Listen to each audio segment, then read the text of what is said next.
Now, ladies and gentlemen, welcome and let's learn together on this anthology, A Silent Song and Other Short Stories. Now, today we are going to measure on the incident in the park by Meja Mwangi.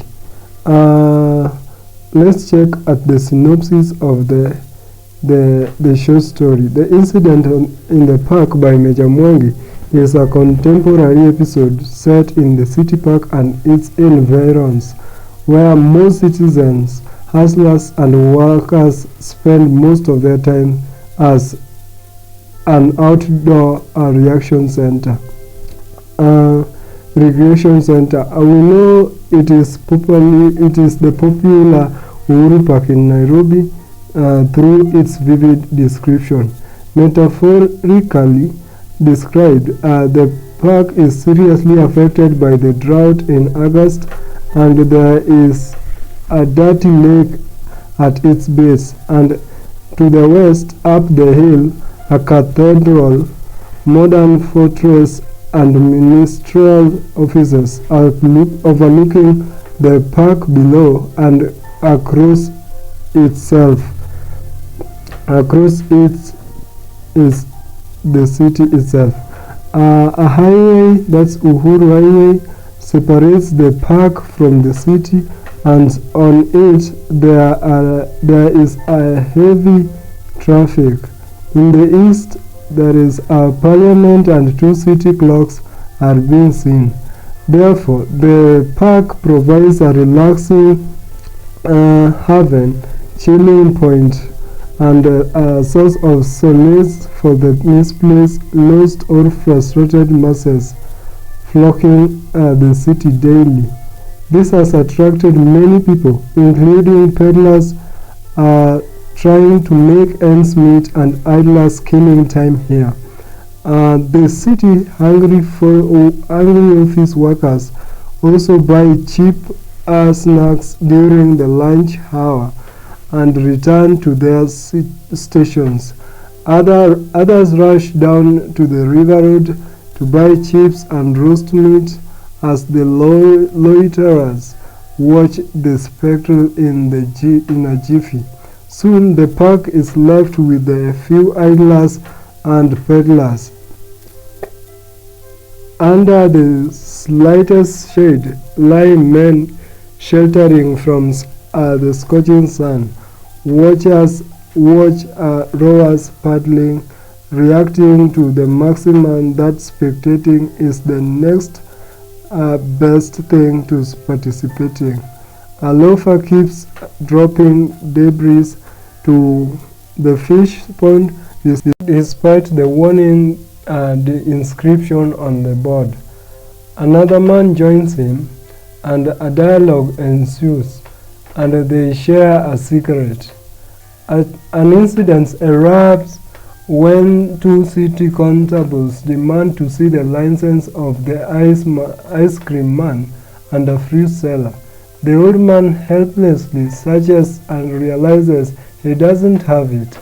Worse, he has no identity card, so he offers the 5 shillings he has, for he fears the judge and going to jail. He begs for forgiveness, offering all the fruits in vain. On seeing they are unimpressed, he flees to find refuge in the crowded city. The cops chase him.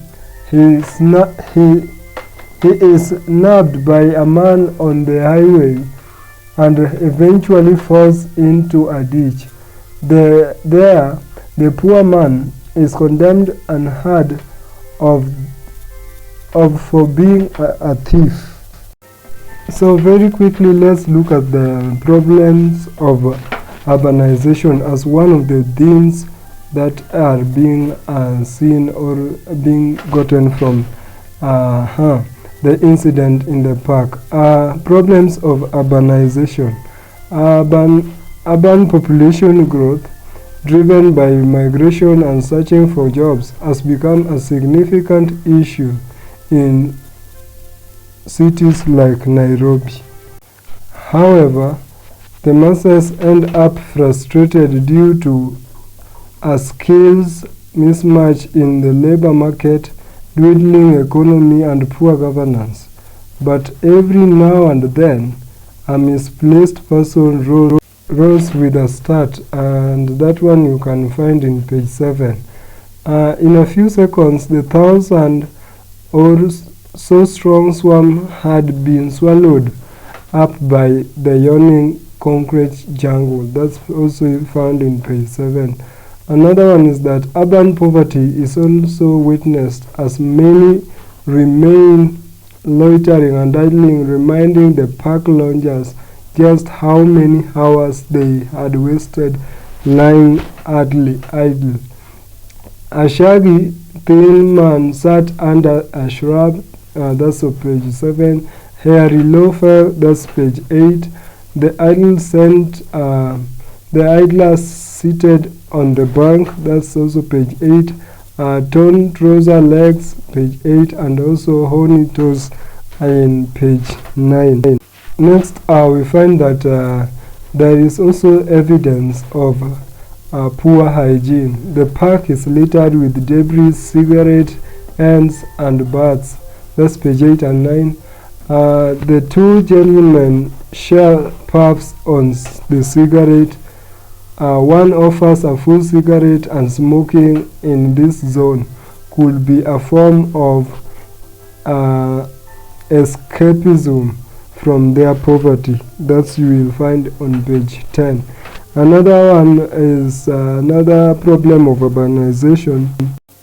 The fruit seller has only 10 shillings which he offers to the constables to spare him. He cannot afford to pay for the license or even the fine he has on another case.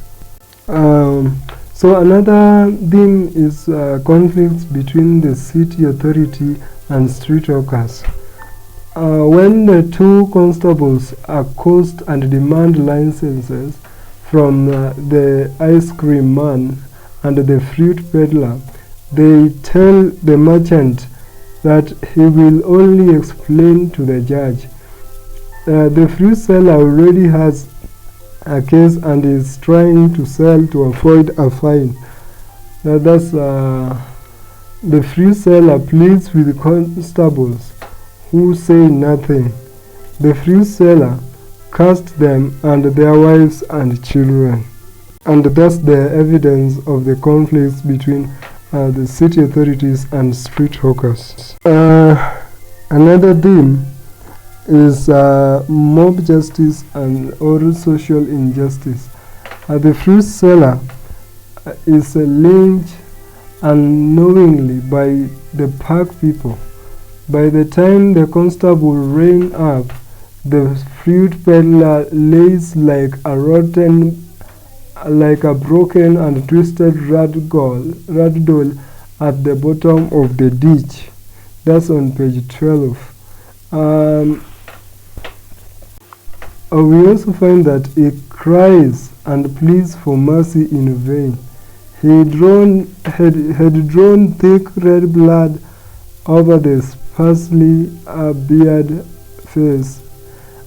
Dead was his verdict. That's also in page 12. The word thief hovered over the assembled crowd. Mob universally condemns him, and it is impossible to tell from which mouth the condemnation is issued. That's in page 12. Another one is that ironically the mob had justice fairly, quickly, and completely administered. That's page 12. So ladies and gentlemen, that's marks our end of unleashing the important points in the incident in the park by Meja. So thank you. Let's get your comments. about the book, and so any question you can also comment. Subscribe, like and share.